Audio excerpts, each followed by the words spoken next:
जय हिंद। बैठ जाएं भाई, सभी लोग बैठ जाएं। तो टॉपिक क्या चल रहा था भाई? मुगल्स ना, आर्ट एंड कल्चर। तो चलिए आर्ट एंड कल्चर आज हम लोग पढ़ेंगे मुगल्स का।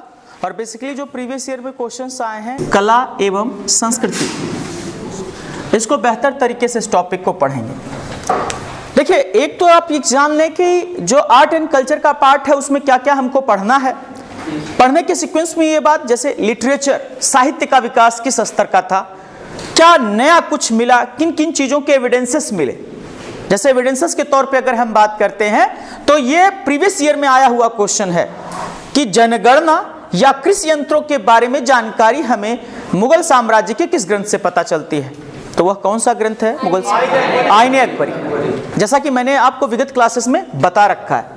दूसरी चीज ये जान लें कि आईने अकबरी ऐसी किताब है जो मुगल टाइम पीरियड के जनगणना, सेंसस के बारे में बताती है, कृषि यंत्रों के बारे में बताती है। और एक चीज याद रखिएगा, अकबर के टाइम पीरियड के जो चित्रकार थे उनका भी प्रमाण मिलता है आईने अकबरी से। ठीक है, तो ये तो लिटरेचर की बात हो गई। साहित्य का विकास हो गया।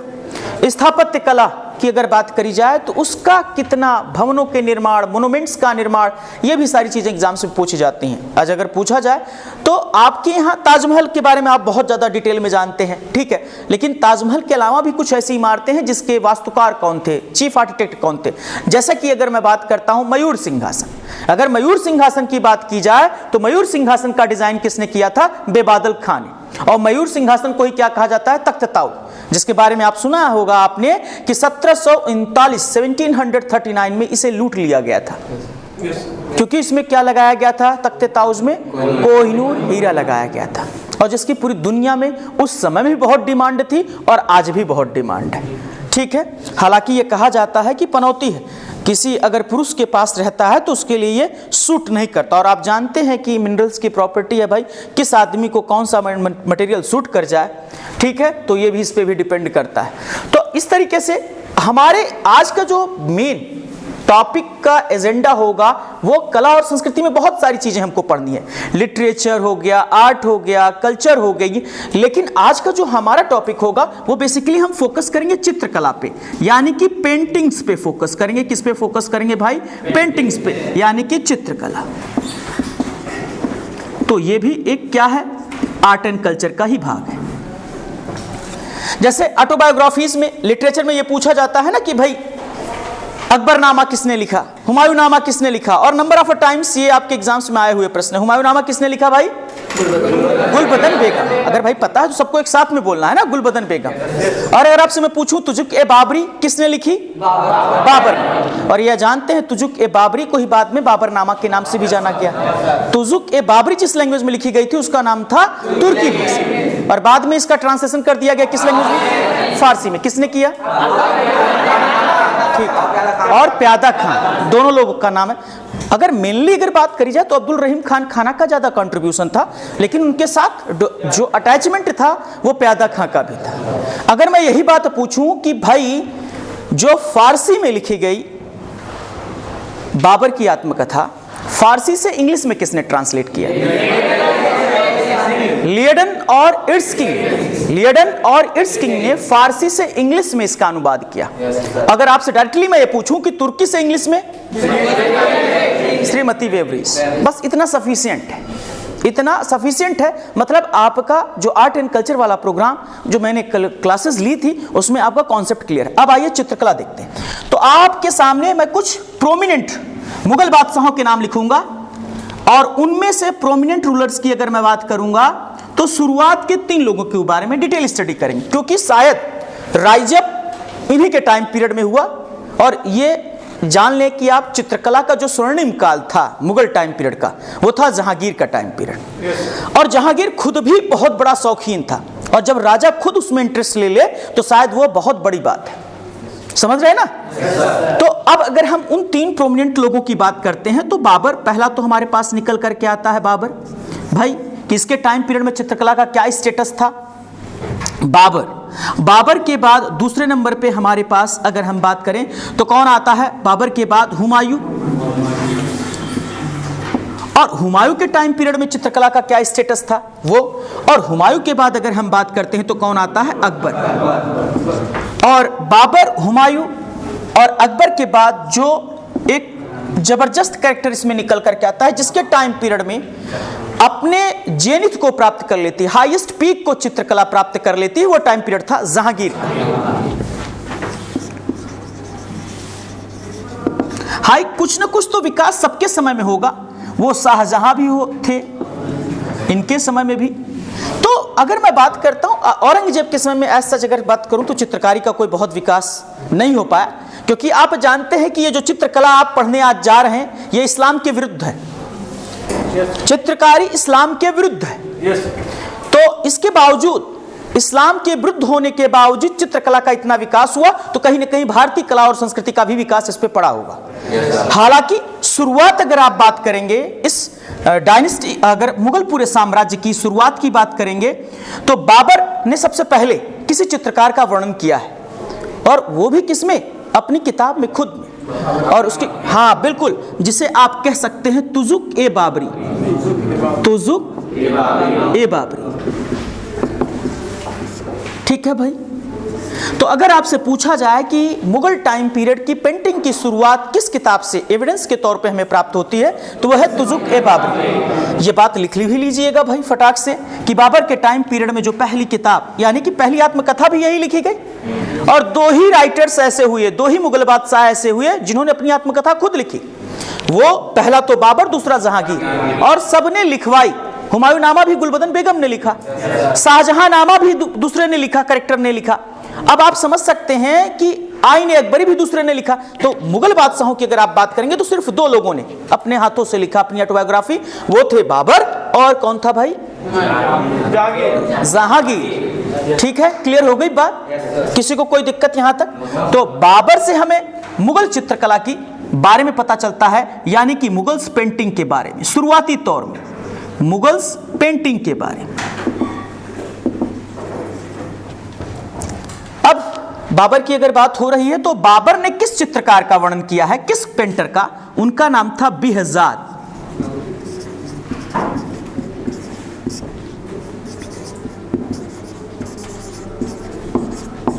याद रखिएगा। और जैसे कि आप जानते हैं कि बेहजाद का वर्णन किस किताब में मिला, तुजुक ए बाबरी, तुजुक ए बाबरी। दूसरी चीज याद रखिएगा, ये पर्शियन चित्रकार थे। कहां के थे बेटा? पर्शियन चित्रकार थे, तो पर्शियन पेंटर। हालांकि इनका जन्म भी अफगानिस्तान में हुआ और मृत्यु भी अफगानिस्तान में हुई थी। किसकी? बेहजाद की। जन्म भी अफगानिस्तान में, बर्थ भी अफगानिस्तान में, और डेथ भी कहां पे हुई? अफगानिस्तान में। असल बात अगर हम बात करते हैं तो बाबर ने अपने किताब में, अपनी आत्मकथा में सिर्फ एक ही चित्रकार का वर्णन किया है। हालांकि यहां से हमें चित्रकला का प्रमाण मिलने लगा, यहां से हमें मुगल पेंटिंग्स के प्रमाण मिलने लगे, और बेहजाद को ही कहा जाता था पूर्व का राइफल। क्या कहा जाता था? पूर्व का राइफल। ये टाइटल भी पूछा जा सकता है आपसे कि पूर्व का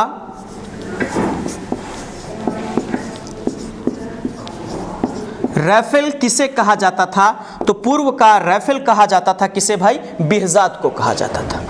ठीक है, और याद रखिएगा तुजुक ए बाबरी, बाबर की ही आत्मकथा में किसके बारे में पता चलता है? विजयनगर साम्राज्य और मेवाड़ के बारे में। तो जो हिंदू राजाओं के द्वारा शासित जो साम्राज्य जिनका जिक्र बाबर नामा में खुद बाबर करता है, वो किसका प्रमाण कर, किन दो राज्यों का भाई? किन दो राज्यों का? विजयनगर और मेवाड़।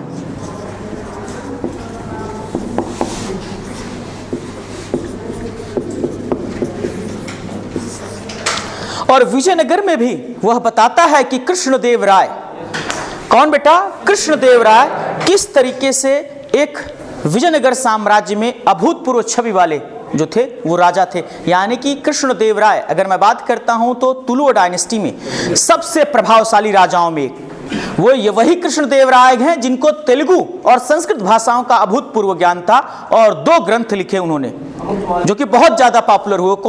दोनों ग्रंथों का नाम कोई बता सकता है इस पूरे क्लास में? हाँ भाई बताओ, खड़े हो जाओ। गुड, बहुत अच्छे, शाबाश, बैठ जाए। अमुक्त माल्यद और जामवंती कल्याणम, दो ऐसे ग्रंथ लिखे गए किसके द्वारा? कृष्णदेव राय के द्वारा। और कृष्णदेव राय को इसने किसने? बाबर ने बहुत प्रभावशाली शासक बताया था। तो ठीक है भाई, ये भी प्रश्न दोनों आए हुए हैं आपके एग्जाम्स के पॉइंट ऑफ व्यू, और डिफेंस में जितने भी प्रयास करूंगा कि एग्जाम्स आए हो किसी कैरेक्टर से, इस यहां से जो कारवा प्रारंभ हुआ है वहां पे जरूर बताऊं।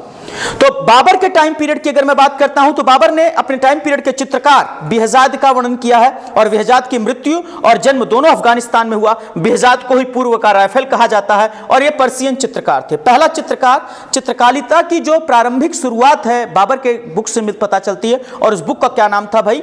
अगर हम बात करते हैं तो जो बाबरी। क्लियर हो गई बातें?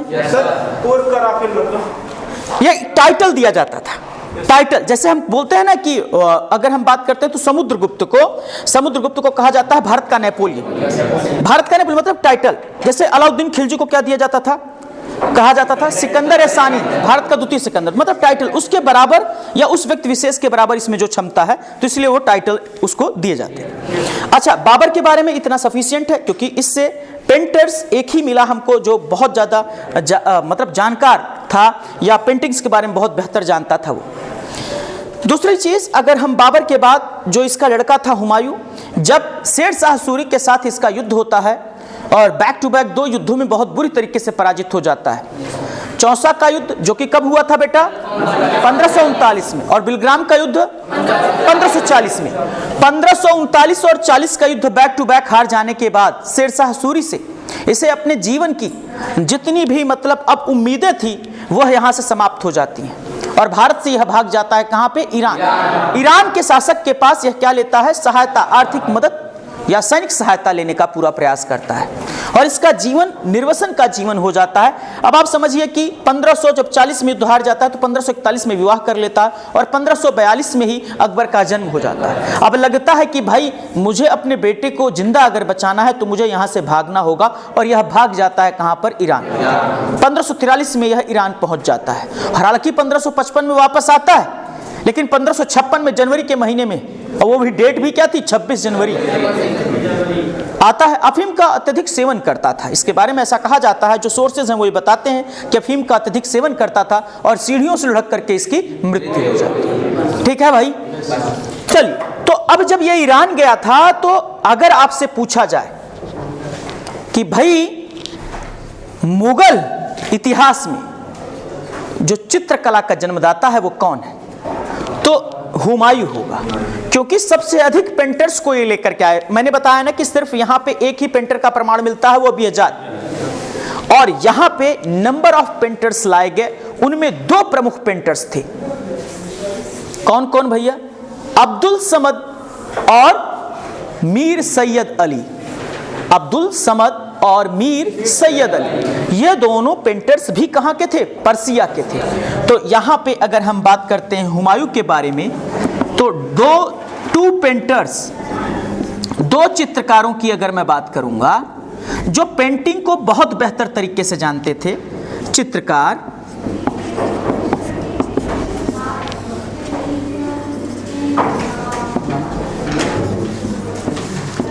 मीर सैयद अली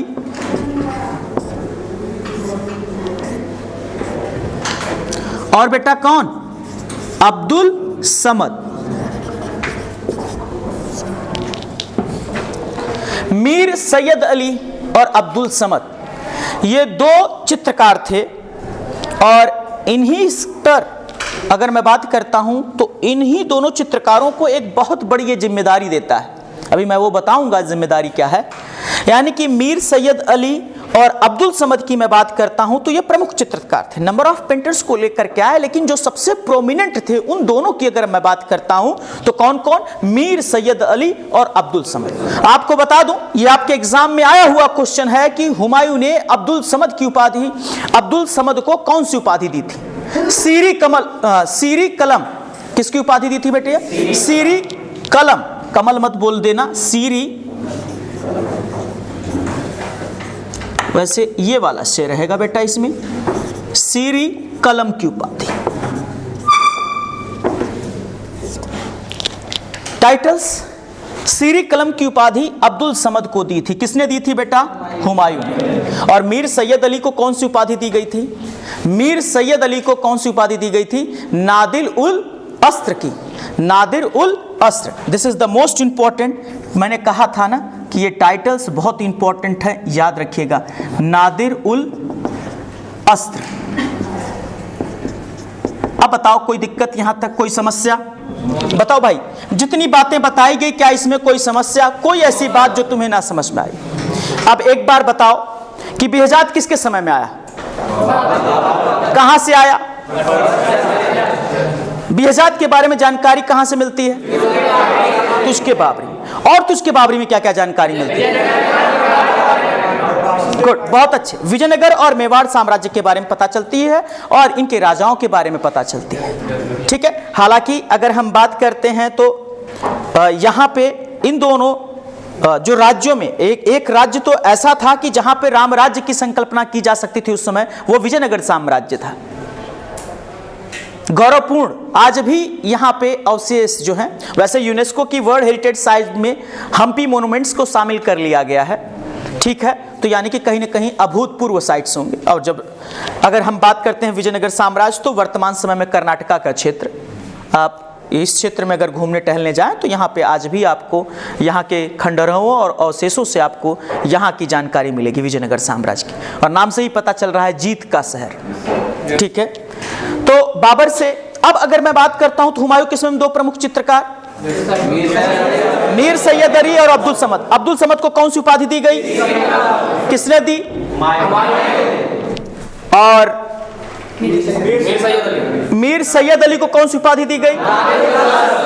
गुड, बहुत अच्छे ये titles.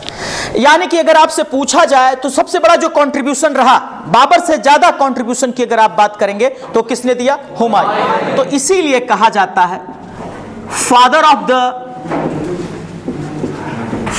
Of the Mughal painting.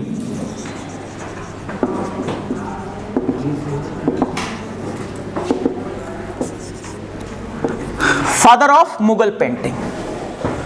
Father of Mughal painting किसे कहा जाता है भाई? हुमायूं। ये बात लिख लीजिएगा, बहुत बेहतर तरीके से नोट भी करते जाइएगा चीजों को।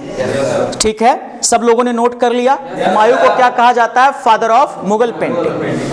ठीक है, अब लेकिन अगर यहीं पे प्रश्न बदल दे, the golden time period of Mughal painting, तो जहांगीर हो जाएगा।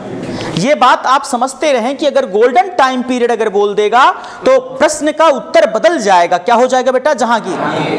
क्योंकि अब राजा खुद ही चित्रकार है और उच्च कोटि का चित्रकार है, छोटा मोटा नहीं, मतलब समझ रहे ना, उच्च कोटि का चित्रकार है। तो राजा जब खुद चित्रकार है तो प्रजा तो और चित्रकार होगी। समझ रहे ना? समझ रहे? चलिए